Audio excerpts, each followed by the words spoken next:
Now the audio is going to the right channel. This is how it begins, or so they say. With a gentle wind drifting through wide open windows, muffled laughters and footsteps fading behind empty hallways, and the light kisses of the afternoon sun. Soon there will be a call, a crossing of thresholds into the unknown. Maybe we are off to some grand adventure, or diving into another gripping mystery.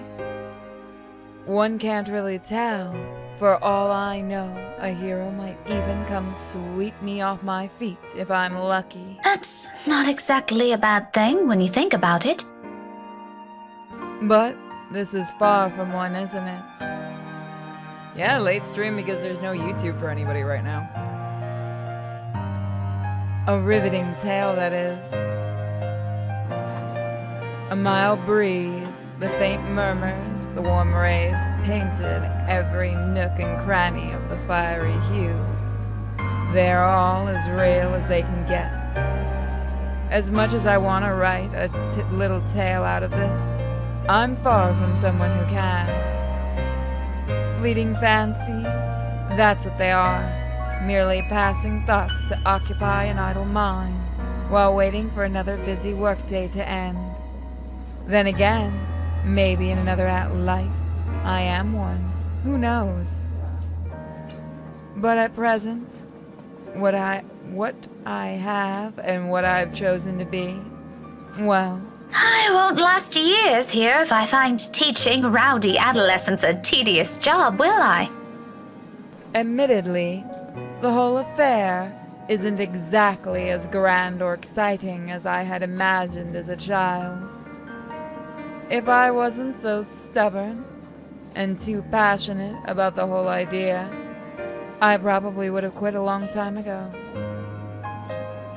I have no idea what's actually going on with YouTube, but nobody can really watch your video. But it's always the kids that make it worthwhile, isn't it? As if in agreement, as soon as my pen slides into a neat circle against the paper I'm grading, the final bell rings. Like a dam that is opened, students begin piling out into the hallway soon after. For a short minute, I let the noise fill my ears, let my mind wander to a place far removed from the hubbub. Solitary moments like this have come few and far between lately. Even my own home hasn't been as quiet as I usually prefer. Though, in hindsight, the entire place hasn't been the same either since Isabella moved in next door. And if her fusing over a minor cold last week tells anything, I might as well throw any idea of solitude out the nearest balcony as long as she lives nearby. At the memory, my eyes automatically shift over the bottle sitting at the edge of my desk. A chuckle escapes from me as I reach for it. A little ball of energy and enthusiasm. That big baby. Mother Hen, she calls me, and then says it does the same thing right after. It's not that I'm used to being on the receiving end of other people's worries, or I feel any sort of apprehension over her fretting. If I am to be completely honest, it's actually amusing how someone can be childlike one minute and act like a responsible adult the next. But there's a dissonance there, both in her actions and words. Although she may not look it, may not say anything, may not lose her cheer one way or another, I know these troubles have weighed down on her lately. Her face says it all, that big numpty. If she thinks I won't notice, she's got another thing coming to her. That's how she's always been. I do understand that part loud and clear, it's just that I really rather not pass another burden on to her. Or become one myself.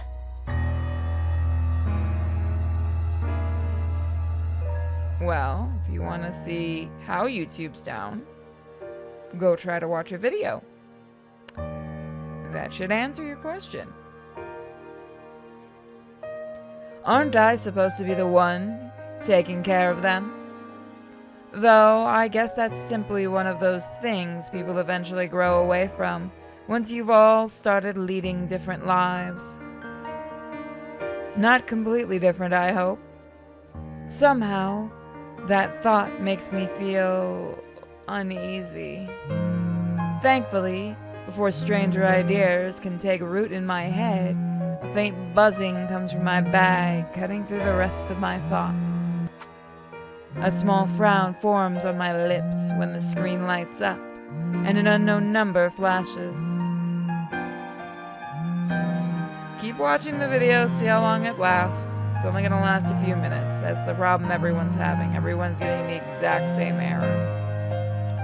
For a long second, my thumb hovers over the answer button. Even the voice that responds once I do accept the call is wholly unfamiliar. Hello? Oh, goodness. Finally, it connects. Hello? Is this Miss Gales? Rebecca Gales? Yes, Yes, speaking. Who is this? Oh, sorry. Rose Cooper, Briar Realty Corporation.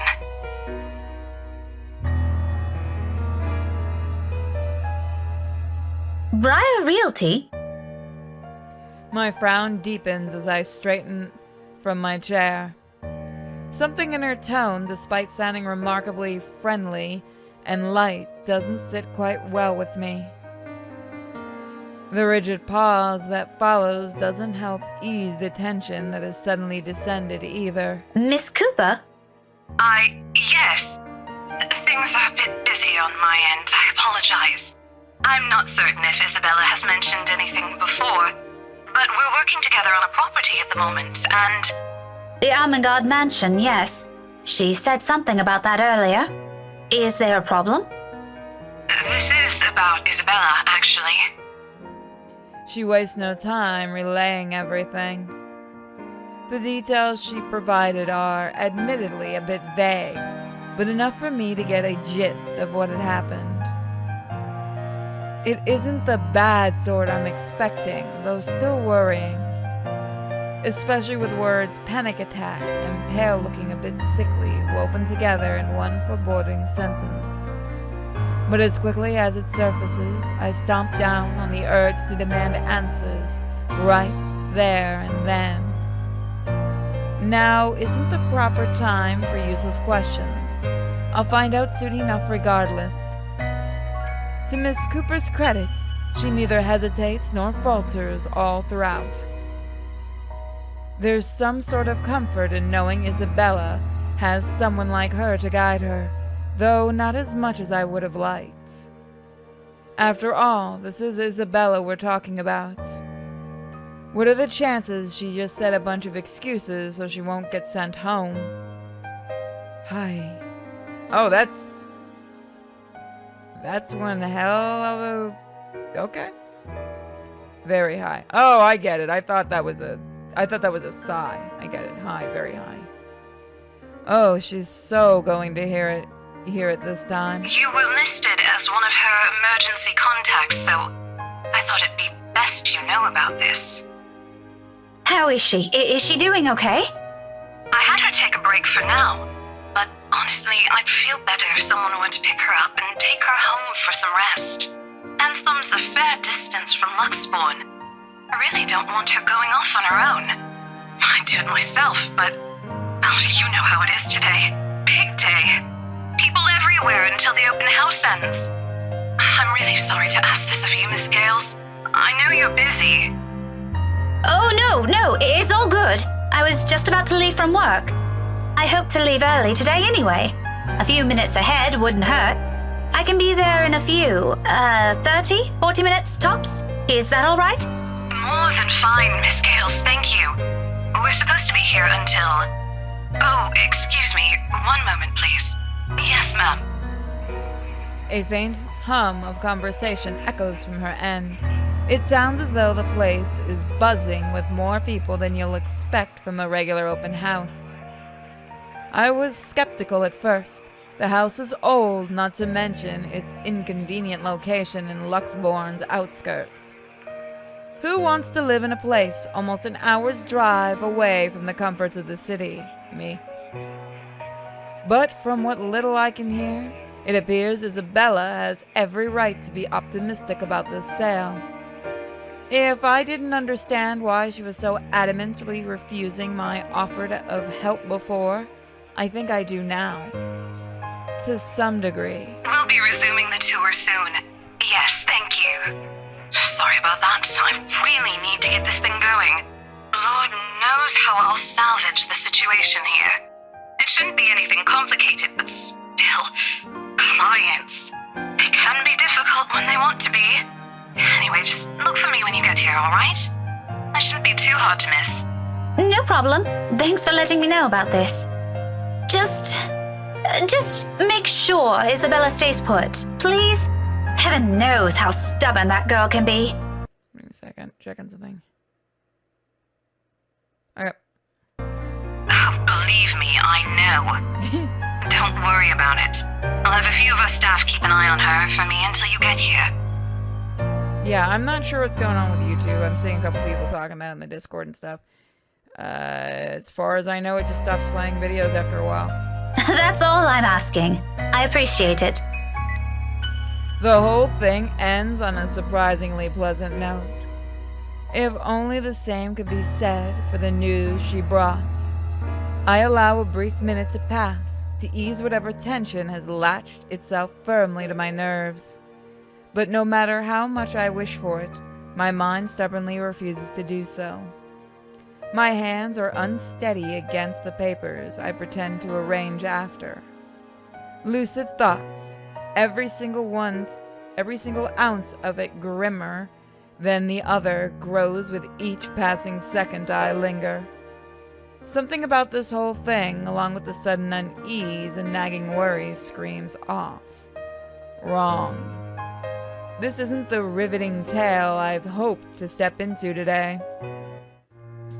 Even on a rush, getting everything in order before leaving takes nearly a good quarter hour. By the time I make it out of the classroom, the commotion has already died down, dwindling to mere echoes and distant laughters. From the nearby room, melody from a rehearsal band drips freely into the air, filling the almost empty hallway with warm, lively tunes. Any other day, I'll stop, bask in the music, and enjoy what little peace it brings. Not today, however. My steps are brisk and sure as I march to Edward Hall's exit. The sooner I can confirm Isabella's okay, the sooner I can shake off this nagging feeling. For one reason or another, that single call of all possible things has thrown everything off kilter. I'd rather this be over as quickly as possible.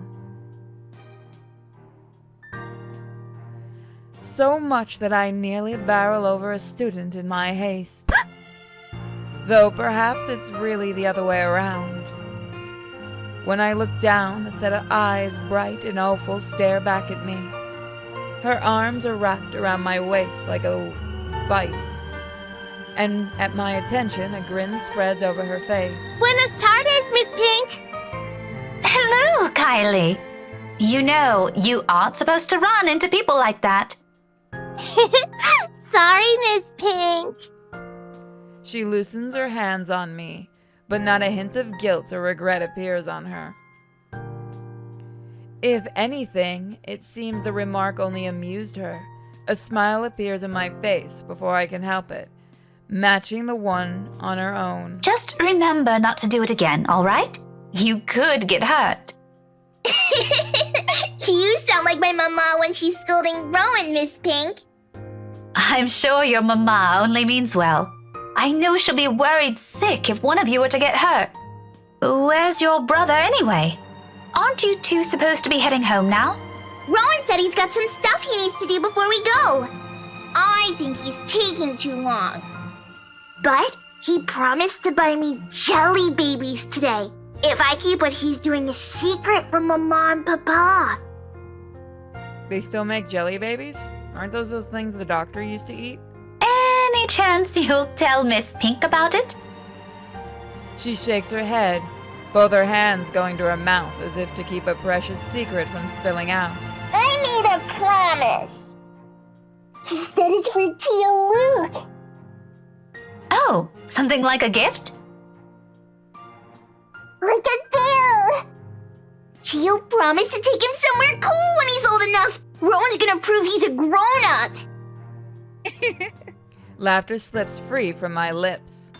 The teacher in me wants to give whoever this Tio is a reprimand for bringing about his kind of behavior in children. But if both Sarez kids are so fond of him, there shouldn't be anything to worry about, yes? At any rate, they're nothing but well-behaved, both Kylie and her brother.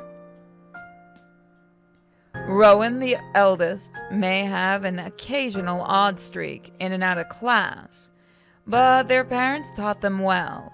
I see no reason to cast any suspicion of bad behavior on them. As long as it isn't anything dangerous, all right? It's not. Cross my heart. My drawings are a lot prettier than what he's doing anyway. Tio said so. Do you want to see? I drew one earlier at class. Is that why you're here? Not really. I was gonna show it to my friend first. But since it's you, I'm sure she wouldn't mind if you see it before she does. Oh no. I can't stay right now, Kylie. Her face falls immediately after the words are out. A small part of me feels responsible for the crestfallen look. But as much as I want to stay a little longer, there's another place I need to be right now. And frankly, another child to look after.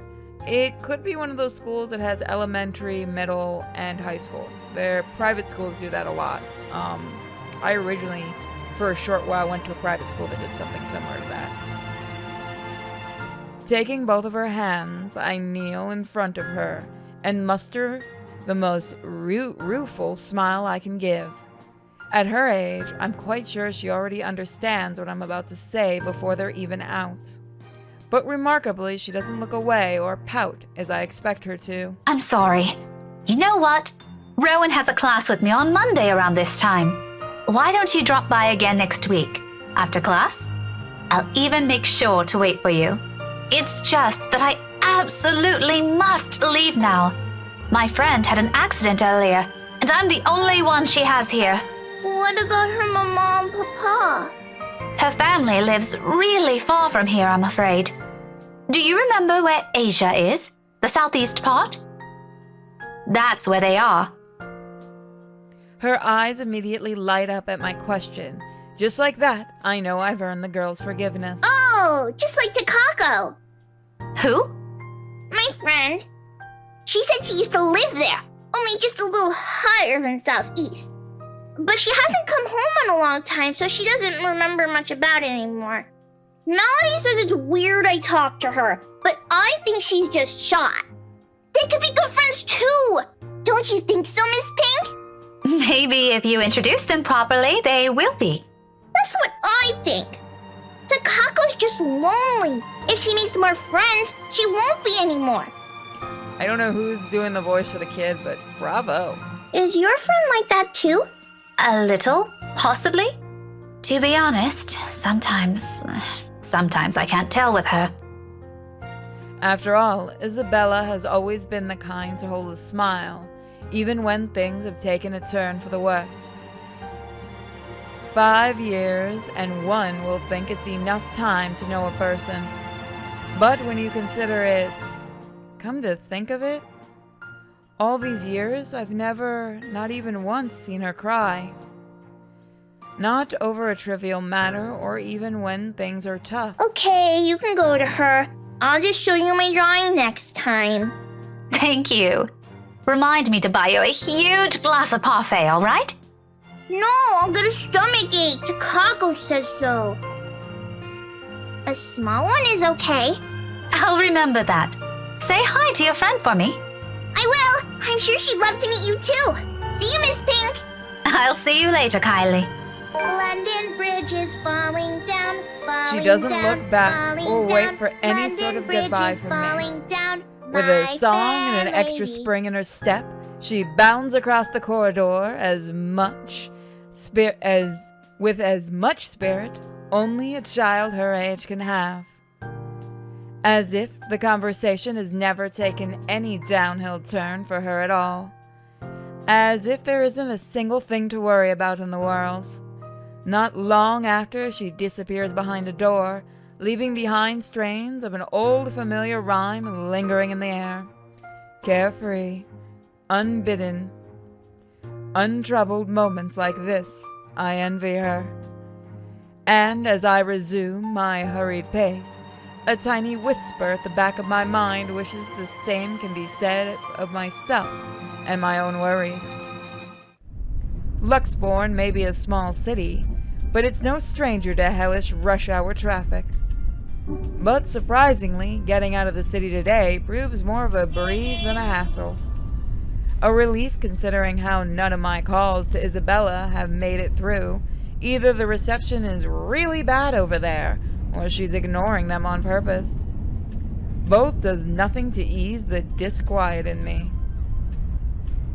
The rest of my drive passes without much incident, as soon as I'm out the busy streets.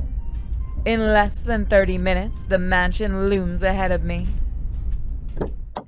For all the fuss Isabella made about the house, it remains a thing of beauty.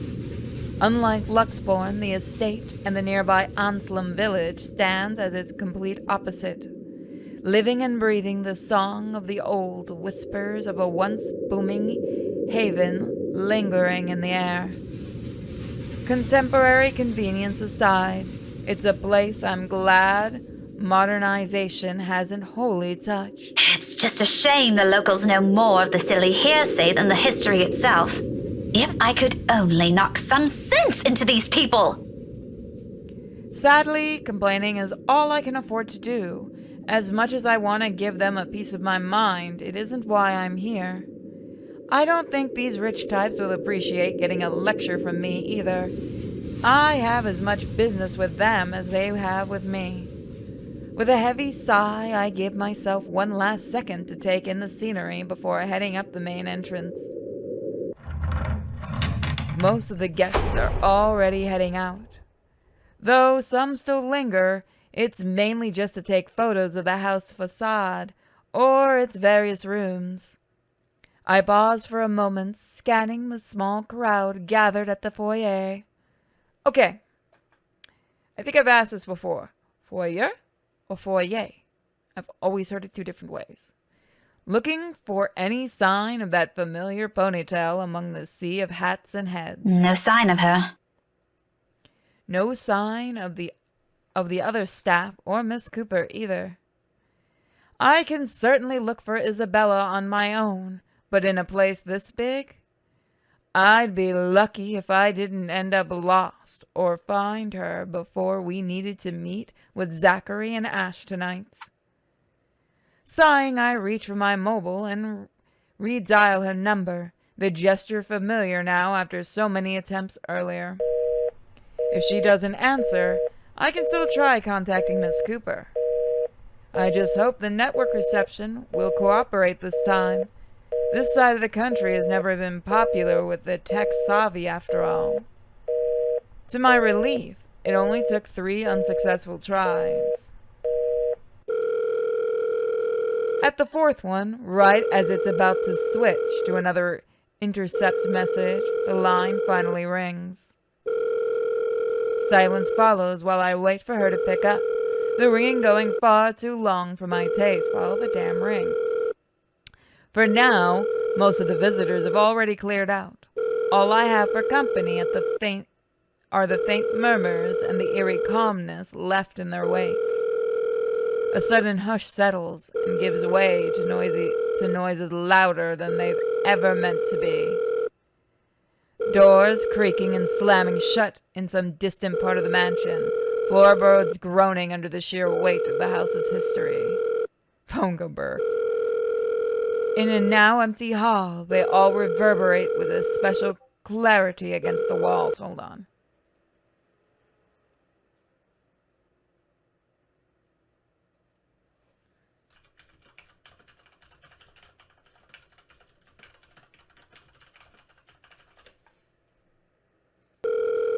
Sorry, I was answering a minute. Like this, those old stories seem to almost have a ring of truth to it. I don't get to stray far into the ugly line of thought, however. Not a second later, the click sounds from the other end. Hello? Isabella? Miss Cooper called earlier and... I don't know why everyone acts like that's a scary sound. I can do that sound. It's not that hard. Isabella? Belle? Are you alright? Without any warning, the call cuts off. Busy notes blare sharply against the heavy silence. But above the noise cutting through the mute air remains the faint cries of a woman. From beyond the foyer, my hands fall to my side as I cast a weary look around, waiting for someone to come running. Surely I can't be the only one here hearing this. There must still be some staff hanging around, checking things out, but no one does. Not even when her sobs turn more frantic in anguish. Excuse me? Hello? Who's there? Isabella? Isabella? Is that you? No answer. Growing anxious, I amble over where her cries come from, each step slow and cautious, towards the door on the other end of the room. Oh, people want to hear it? It's not that hard of a sound to make. There you go. Actually, fun fact, Nico gets freaked the fuck out when I do that. I've never understood why. While I'm far from someone who readily gives in to fear or stories lacking factual basis, the vague, restless feeling I have earlier immediately returns to me. And despite myself, my heart begins to race and my breathing quickens. Belle? Belle, it's me. Miss Cooper called. Is everything okay? Abruptly, all of it stops. My whole body tenses, mouth dragging in a ragged breath, ears straining for any other sound yet to come from the other side. But nothing follows. Instead, the quiet only lends itself to the heavy tension in the air, as if every small movement will disturb the fragile stillness hanging in the room. I wait for another second. Then, with a caution, I reach for the doorknob. My fingers barely graze the brass handle when a hand falls on my shoulder. Excuse me. That is the look of a bitch who's about to stab someone. I am so sorry. I didn't mean to startle you. It's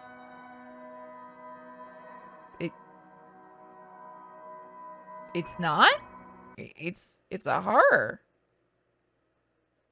Oh, well, goddamn, why is it considered an RPG? That's weird. Twitch, are you drunk? Who gave Twitch booze? It's a... Still reeling, my gaze shifts back to the door, as if any second now the cries will start again, or whoever's inside will burst out of the room. But I don't get to dwell on these things. No, I believe this was made in Unity. The woman's worried voice breaks through the haze in my mind again, oddly soothing in the thick of my unease. Even if the concerned look comes from a total stranger, Finally being in the company of someone else is somehow comforting. Ma'am? Are you okay? Oh, no, I'm fine. This is probably just some cold. Do you need to sit down? No need. I'm actually looking for a friend. I wave the mobile in front of her like a gesture alone explains everything. Vaguely, I note my tight grip on it, and I quickly slip it into my pocket before she notices she doesn't need to know. Well, I'm not really sure if your friend would still be here.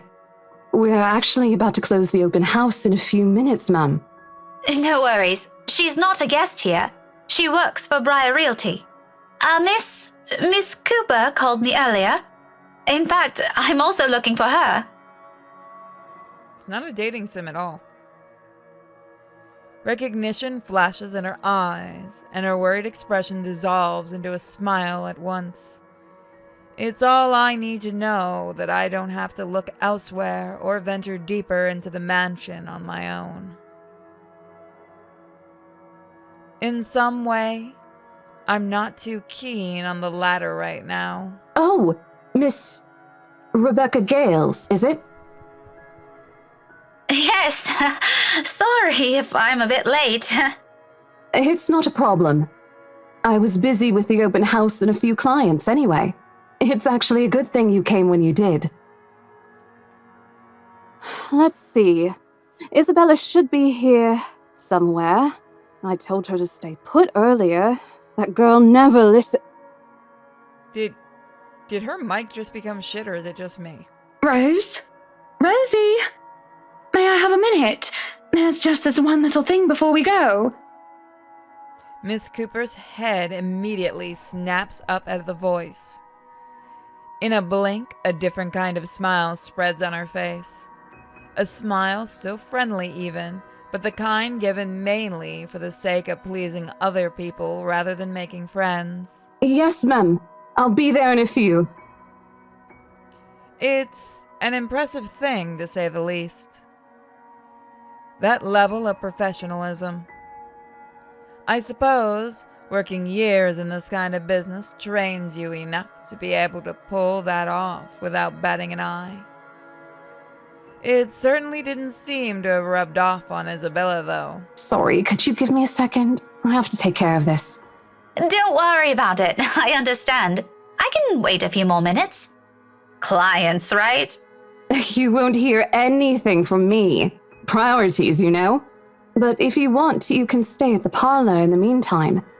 I think we have a few refreshments left. No, thank you. I'm going out with a few friends after this. Isabella's supposed to join us too. But that depends on how she's doing, of course. All right, this won't be long, I promise. She throws me an apologetic look before sauntering over the small group gathered at the entrance.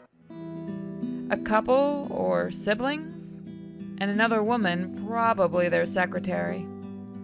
Either way, they look no different from the other guests. All three of them primly dressed, albeit in a manner significantly simpler than the others. No frills, no extravagance of any form. But their gestures and movements alone speak volumes for their ingrained lifestyle. In their presence, I do what I can to appear inconspicuous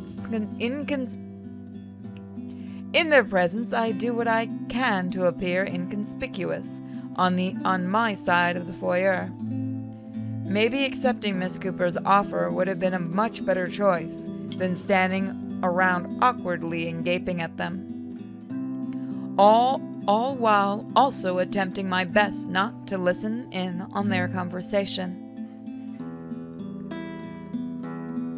Although that one proves more difficult with how enthusiastic the blonde woman is, her voice easily echoes through the walls with only the 5 of us here.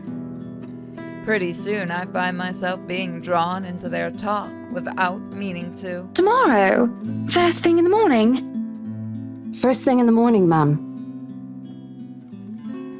The mundane talk isn't what catches my attention, however. Very well.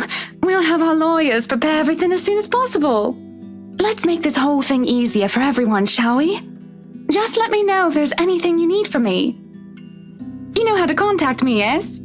Got your mobile number saved here already. Good. It's just a matter of time then. It's a brief moment. A fleeting shift of my eye. Monday for us, Marianne. As long as you're positive, we won't be having any problems by that time. You can count on my team. You worry too much. Let me handle those things. Do be thrilled, though. I imagine it's not every day you get projects like this, And the instant I turn my gaze on him, I see it. Oh, I'm certain Mint's ecstatic, Buttercup. You did. Aren't you, Marianne? You know, we could all celebrate this with a few drinks. Why don't we? Holy shit, look at his aura. In fact, there's this really excellent Irish pub I visited a few days ago. Looming. Hovering over his shoulder. Drawn to him like a moth to a flame. A dark blur. No. A shadow. I think I'll pass on that, sir. I have more important matters to attend to. You heard her, love. She's busy.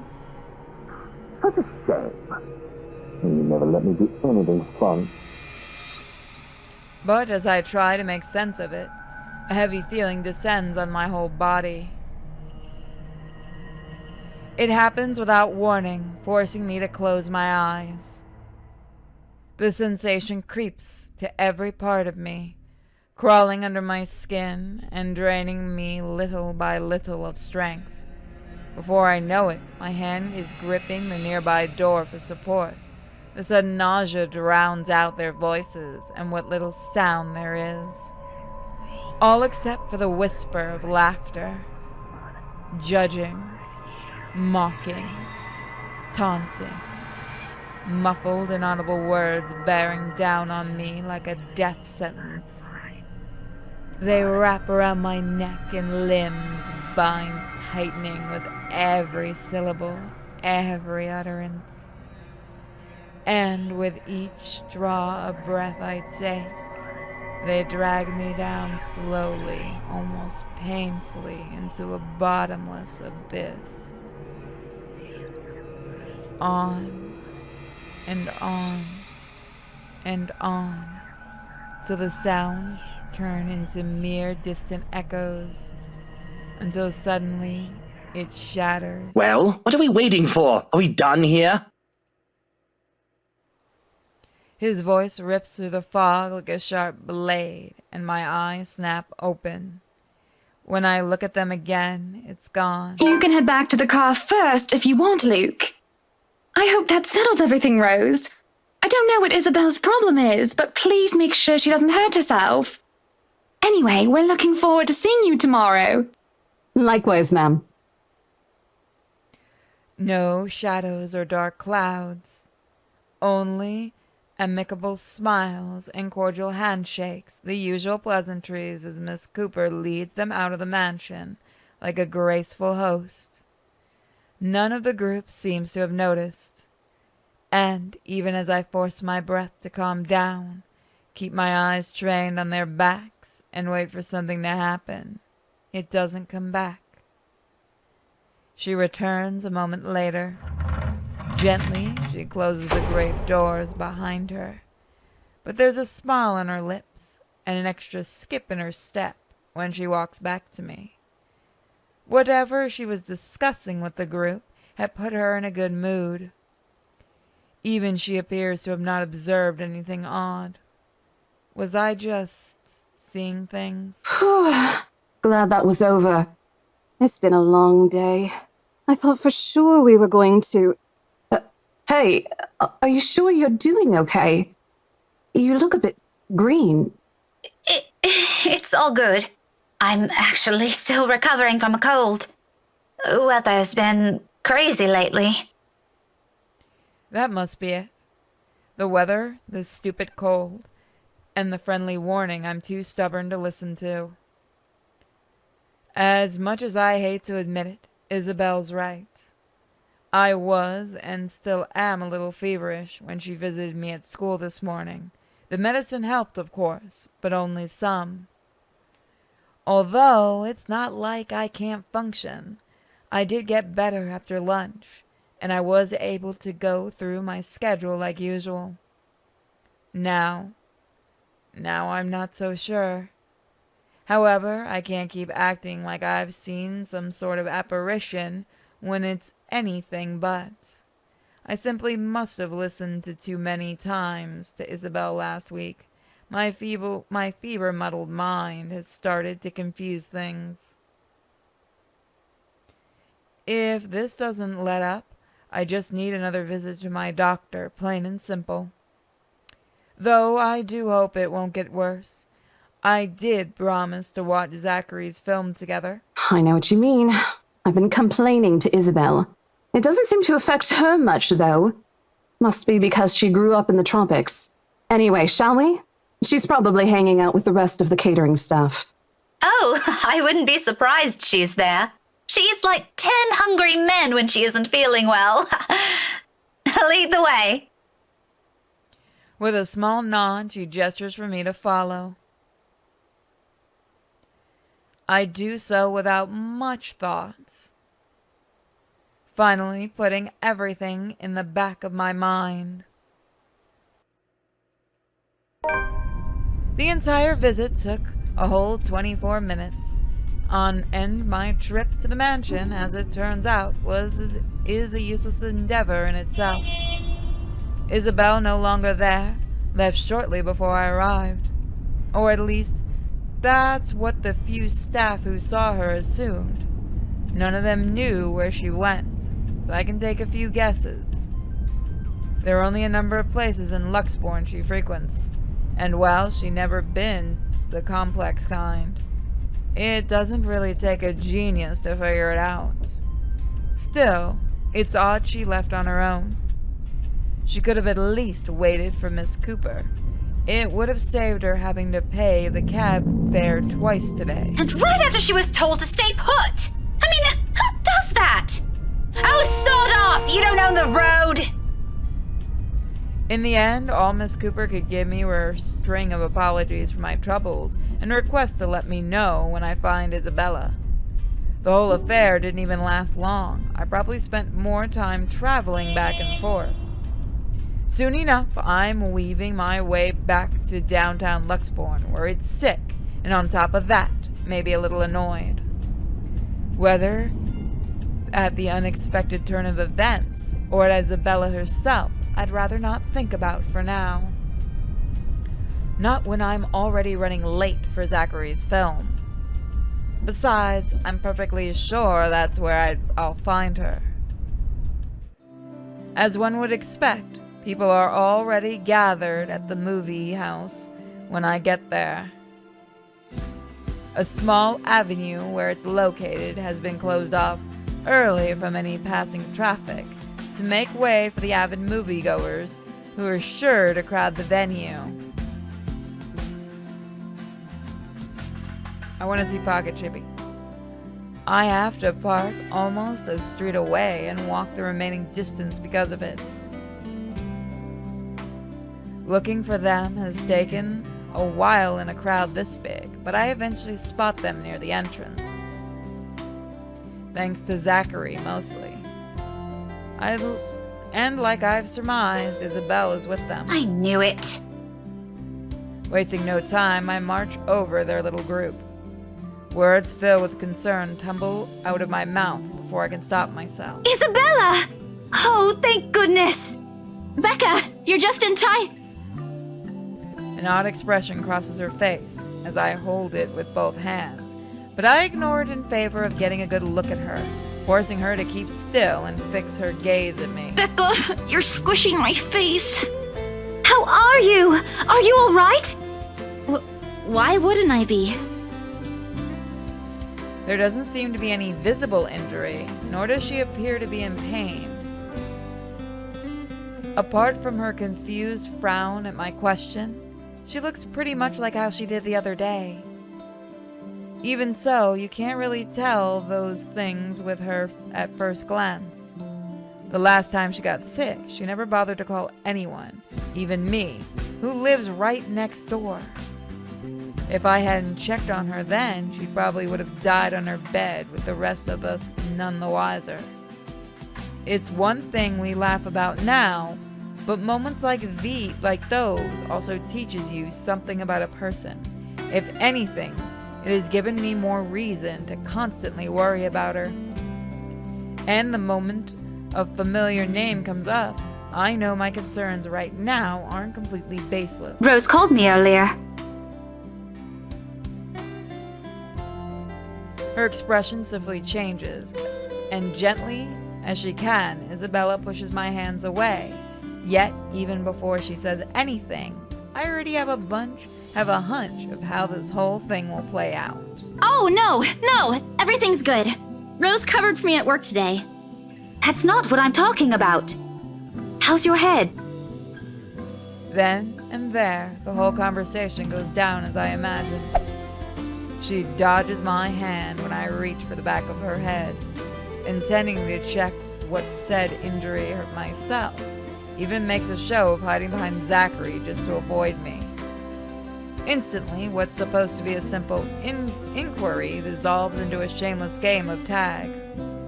Shouting and chasing, like none of us can be bothered to act like the full-grown adults we're all supposed to be. Including Ashton. I won't put it past Isabella, but Ash, out of everyone. In fact, if that stupid smirk on his face tells me anything, he finds this whole mess amusing. Oh, for the love of... Isabella, this isn't a laughing matter. She did look pale when I saw her. Wow, thanks a lot, Ashton, you traitor. I'll get you back for this, just you wait. By the way, I didn't skip that, they just didn't finish the line. What? I'm just saying it as it is. If you mentioned this earlier, we wouldn't be having this conversation right now. There's a moment to pause. My hand still mid-air as my attention shifts to Ashton and the words he leaves hanging between the four of us. He doesn't meet my eye. I don't think he's even aware of what he said. But the meaning of each syllable alone is clear. And they echo. They sting. They burn. I'm sorry. Saw her? And she's dead. Yeah, they arrived together. Bella looked fine to me then. I don't know. Of course. Of course. Why else would Isabella leave on her own after being told to stay put? After that little chat about money this morning? Something close to silence falls while I mull over their words, both what's already been said and what's left unspoken. When I do find my voice, it only reeks of nothing but bitter, unpleasant thoughts. Thoughts I quickly stamp out before they surface. Thoughts I hide the best I can in the deepest part of my mind, locking it away for no one to see. Oh, that's good. At least she didn't have to travel alone, right? At least. Good. Yet, try as I might, the green-eyed monster easily rears its ugly head. Like it always does every time his gaze lingers a second longer. Every time he smiles in a manner far too gentle, far too sincere, whenever he thinks no one can see. Every time my mind suggests his words mean more than they should. Every small, little thing. Despite what he says, despite his tone. Look, you guys. For all I know, it may just be some kind of fondness born from friendship. Maybe I'm simply overthinking, like he often tells me. Or maybe there really is something there. But in his short display of impatience, I know the whole of it's just for show. After all, growing up together with him didn't teach me nothing about him. For whose sake is it this time, though? For him? For Zachary? For her? Or for me?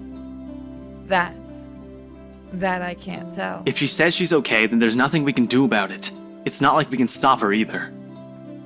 Besides, she's still acting like the same old Isabella to me, if she can still run around like that. Why are you taking her side? I'm not. But if she wants to watch Zach's movie with us, I'm not going to stop her. She's probably the one looking forward to it the most. Ash, that's... You, of all people, should know... Tell you what, if I notice something amiss with her, I'll take her to the nearest hospital myself. Is that good enough for you? My mouth opens and snaps shut almost as quickly, forming a thin, hard line instead. I can't respond, not because there's nothing to say. On the contrary, there's plenty, so many things I can use to reason and get to him. But because he speaks with much certainty, with much reassurance, it feels like there isn't even a choice. All I can give is a long, deep breath and a reluctant nod in the face of it. Before I can get a grip on myself and my own weakness, the mood immediately shifts and I'm being tackled into a hug. Thanks, Becca. It's always been you with him, isn't it? You didn't tell him, it's your fault. Did you say something? Me? Nothing. Don't mind me. A lie, obviously. What else can it be? Each and every smile, a tiny effort to keep things as they are, or so I tell myself. Little do I know this is merely preamble. Whatever. It's starting out quietly and without fanfare amidst the friendly jibes and harmless teasing with the scrap of paper fluttering harmlessly to the ground. One that looks suspiciously like a cheap Halloween prank, no matter how you look at it. And yet, despite how ludicrous it all is, Isabella stubbornly insists, as if our lives depend on the acknowledging the truth in her story. Does she even realize how absurd she sounds now? Crivens, even my students wouldn't fall for this. Isabella, aren't you taking this a bit too far?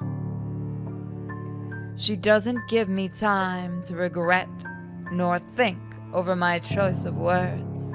From there, it escalates, grows into an argument too petty even for our standards as adults. Before we know it, one after another, harsh, scathing words are being spoken. It's not a joke!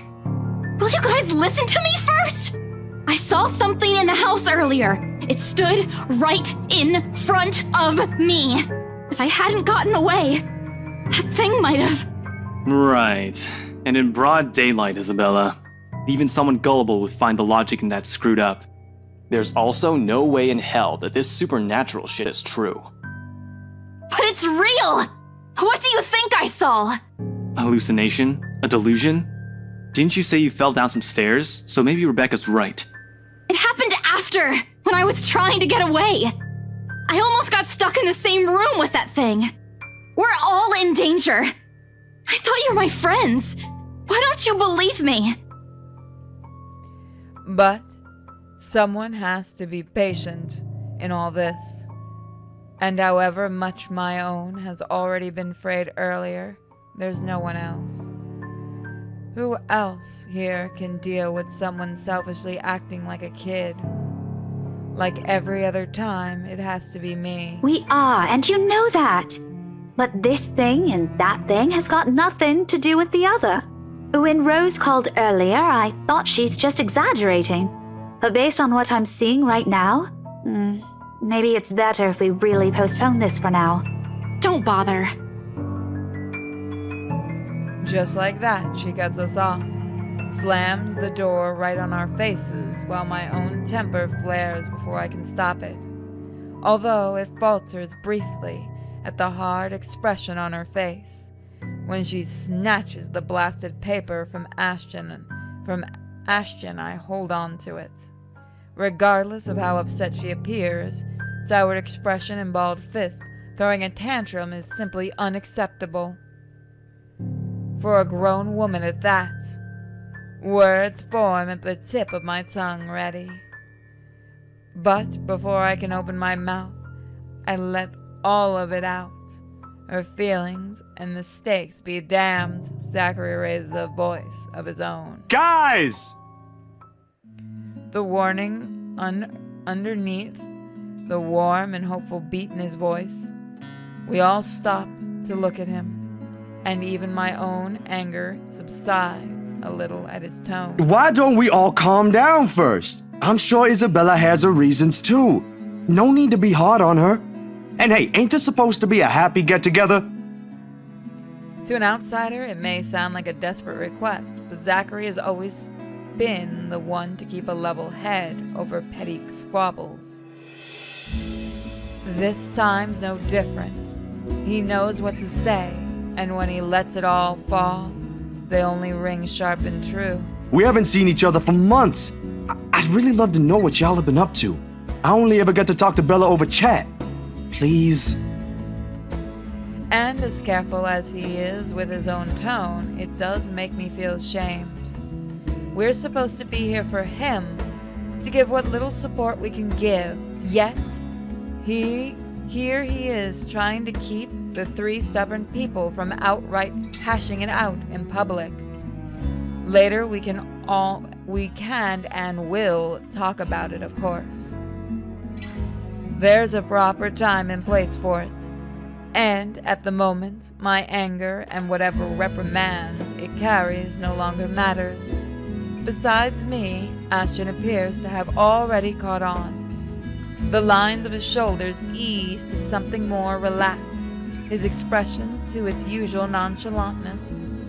Isabel, however, she stands perfectly still, her hands clasped the straps of her bag like a lifeline, her eyes trained at some point near her shoes.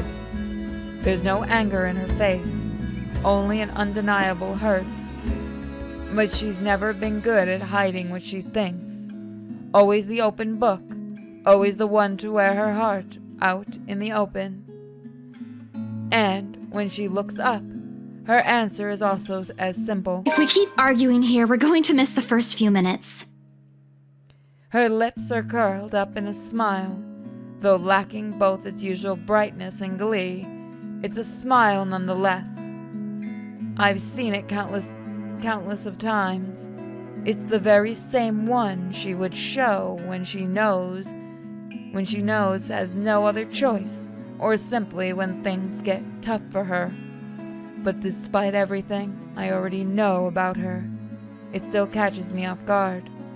In all honesty, I expect her to run, to balk, at the first sign of losing this time. I won't even be surprised. At 26, she is the youngest among the rest of us, less experienced, less accustomed to dealing with trivial quarrels like this. Yet, here she is, holding herself and coping with it like how she would with matters concerning her family. Outside of that, to me, she has always been this childish, naive girl and watches the opposite play out right now.